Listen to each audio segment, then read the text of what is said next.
Assalamualaikum warahmatullahi wabarakatuh. Wilujeng sonten pamirsa. Tepang deui sareng sim kuringna dina program Kilas Bencana. Hujan deras ngalayanan nyebabkeun caah bandang anu ngarendem ratusan imah warga. Cuaca ekstrim nu ngalanda Sumatera dina sababaraha poe ka tukang nyebabkeun banjir bandang jeung longsor di 11 kabupaten di Sumatera Utara nu ngabalukarkeun 24 urang maot sareng ribuan warga kakeunaan dampak. Salian ti korban maot, aya 37 orang luka hampang, 6 urang luka berat, jeung 5 orang masih keneh leungit. Korban panglobana alasna ti Kabupaten Patanuli Tengah, Kota Sibolga. Di Sumatera Barat, musibah caah, longsor, jeung angin kencang kajadian di 13 kabupaten.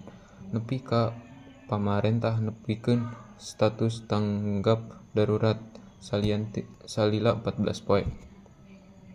Ti tanggal 25 November nepi ka 8 Desember 2025. Sementara eta di Aceh, salapan kabupaten kota oge netepkeun status darurat bencana alasan caah jeung taneuh.